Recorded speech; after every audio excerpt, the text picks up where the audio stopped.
Welcome back, everyone. It's that time again, the end of the year. And you know what that means, right? Time to raid the tech graveyard and see what gadgets and services bit the dust in 2024. Some pretty big names this year, too. Yeah, I was looking over this list, and there are some real surprises on here, so I'm eager to get into it with you. Sounds good. Always an interesting post-mortem, so to speak. Exactly. So we've got a pretty extensive list here. Actually, I've been looking at Bridget Carey's video, Tech That Died in 2024, and it is chock full of some interesting shutdowns and even a little blast from the past, a little 90s nostalgia in there as well. But I guess the one that really jumped out at me, at least initially, was Fossil. They announced that they're leaving the smartwatch market. Yeah. I mean, they were one of the early players in that space. So I don't know. Does that signal like a weakness in the wearable tech market? Well, I wouldn't say so necessarily. I think the smartwatch market is still evolving. Fossil might be stepping back, but other companies, like Apple, are still very much in the game and oh yeah, definitely, and facing their own challenges. Remember the whole legal battle over the Apple Watch's blood oxygen sensor? Right. Yeah, it's a very complex space, to be sure, with patent disputes and ever-changing consumer demands and all that. Definitely. But speaking of Apple, I mean, they've also been kind of decluttering their own tech landscape, haven't they? First, we saw Apple Pay Later disappear, poof, gone. Then iTunes finally, they laid that old warhorse to rest after, how many years? Yeah, that was a long time coming.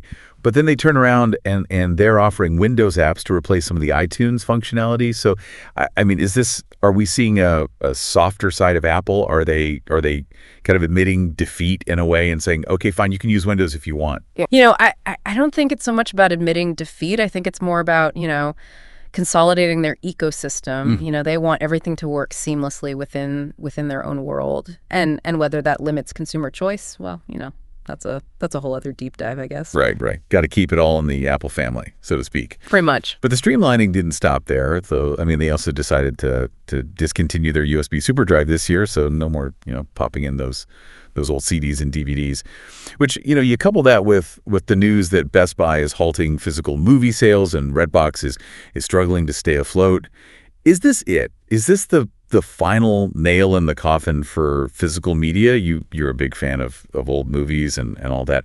Is your collection just gathering dust now? Well, let's just say my DVD collection is definitely a conversation starter. Yeah.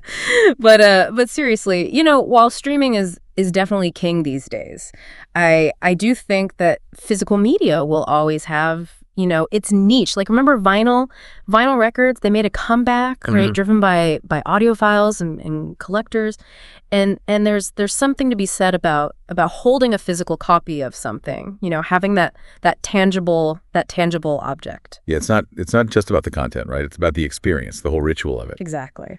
Speaking of experiences, let's talk about ICQ. Oh, wow. Do you remember ICQ, that little flower icon? Yeah, how could I forget? That was like the OG instant messaging platform.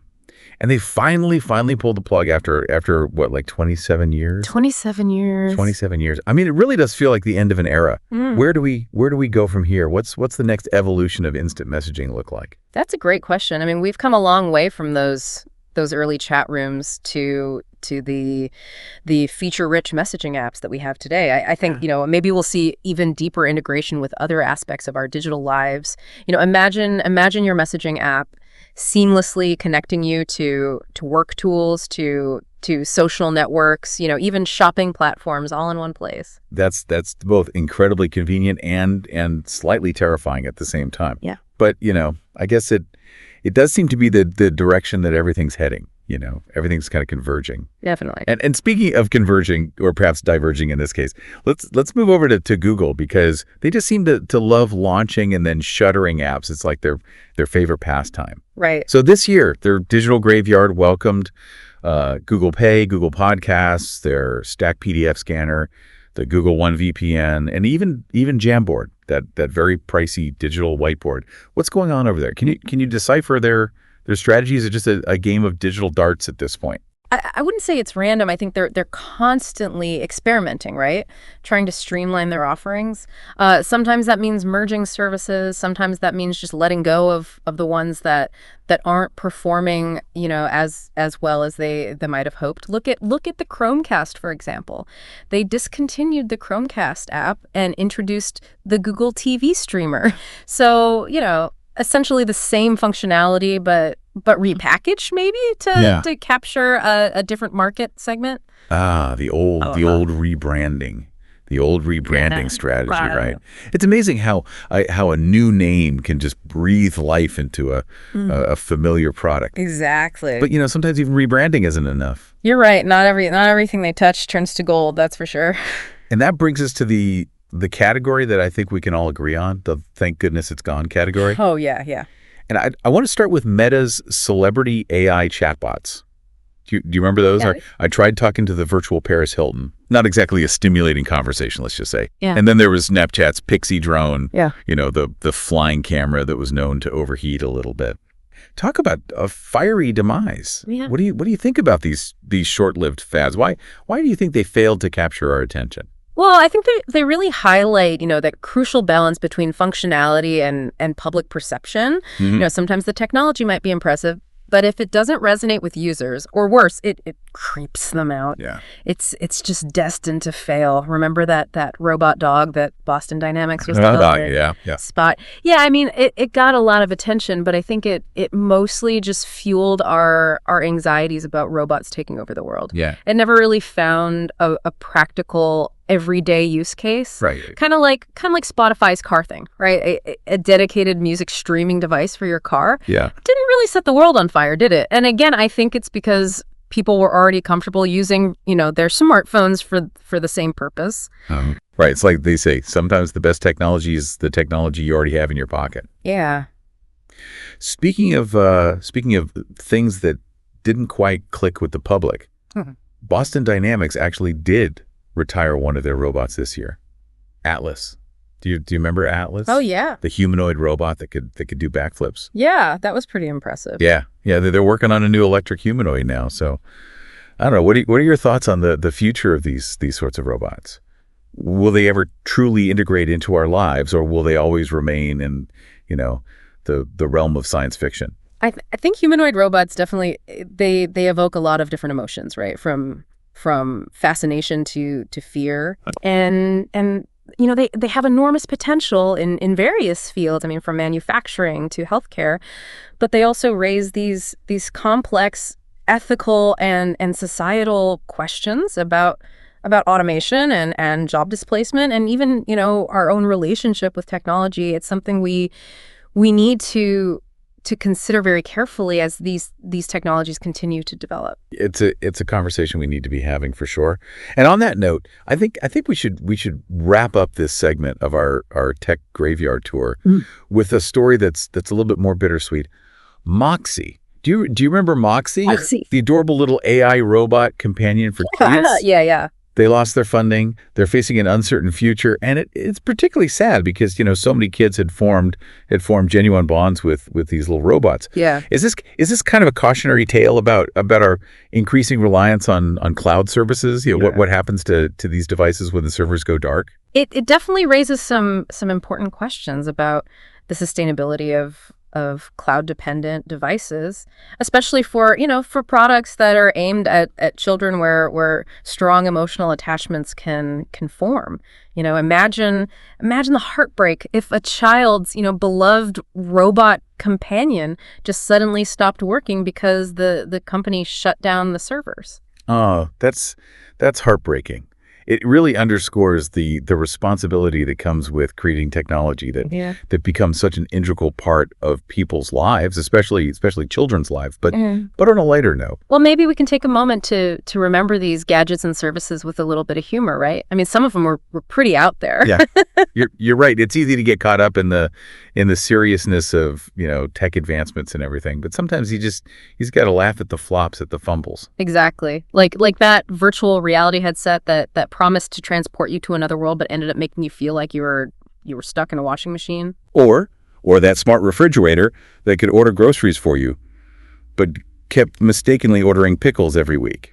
It's a reminder that not every innovation is a winner, and that's okay. Yeah. The failures often pave the way for better, more successful ideas. You're absolutely right. So as we move on to the next segment of our tech graveyard deep dive, let's remember to embrace the absurdity, celebrate the successes and learn from the failures, because that's what makes the tech world so endlessly fascinating, isn't it? Couldn't have said it better myself. Let's dive back in. It really is like a digital museum of sorts, filled with relics of our technological past. I love that analogy. And some of those relics are definitely more fondly remembered than others, but each one tells a story, right? Yeah. About how technology shapes our lives and how our needs and expectations are constantly evolving.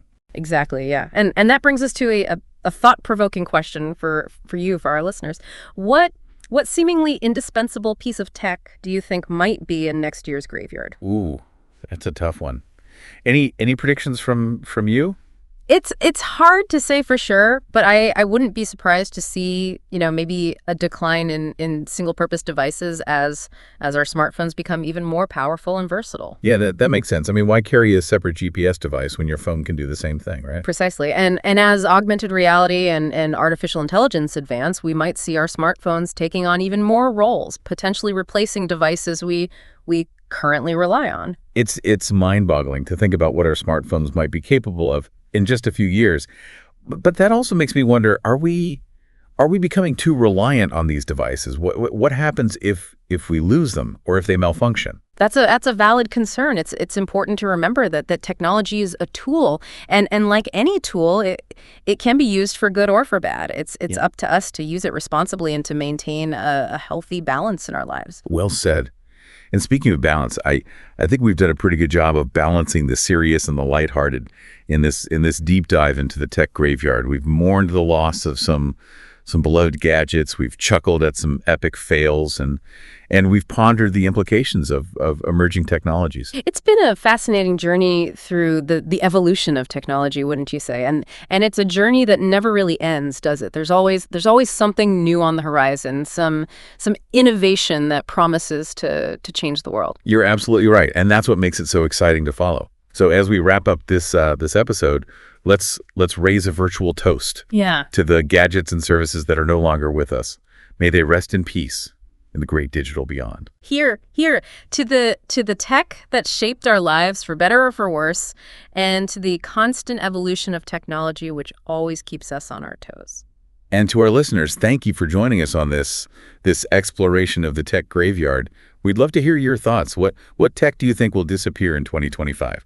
Share your predictions on our social media channels. We're always eager to hear from you. Your insights and perspectives are what make these deep dives so engaging and thought-provoking. So please don't be shy. Join the conversation. That's right. We're all in this tech-driven world together. So let's navigate it together.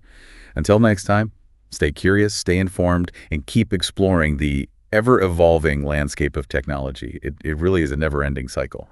Innovation and then, poof, obsolescence. Yeah, it makes you wonder, like, what'll future generations think when they look back at the tech we're using today? What'll be the relics of our time? Oh, that's a fascinating thought. Imagine someone in like 2050, stumbling upon a dusty old smartphone and trying to figure out what it was used for. I bet they'd have a good laugh at our primitive technology, just like we laugh at rotary phones and cassette tapes today. Yeah, it's all relative, isn't it? Yeah. What seems cutting edge now will inevitably be outdated someday. But that's part of what makes the tech world so dynamic and exciting, I guess. Yeah, absolutely. It's a constant reminder that we're living in a time of just unprecedented technological advancement, and who knows what incredible innovations are just around the corner. That's the beauty of it, right? The possibilities are endless.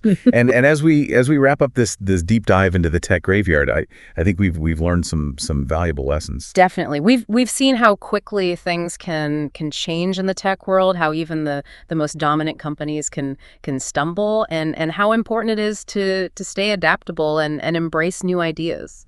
We've also learned that even though some tech might disappear, it doesn't mean it's completely forgotten. It leaves behind a legacy, a story that contributes to the larger narrative of technological evolution. Beautifully put. And I think that's a great note to end on. The tech graveyard. It's a reminder that change is inevitable, but it's also a celebration of innovation and a testament to the human spirit's just relentless pursuit of progress. Well said. And to all our listeners, thanks for joining us on this journey through the tech graveyard of 2024. We'll see you next year for another look at the tech that's gone but not forgotten. Until then, stay curious, keep exploring, and never stop wondering what the future holds.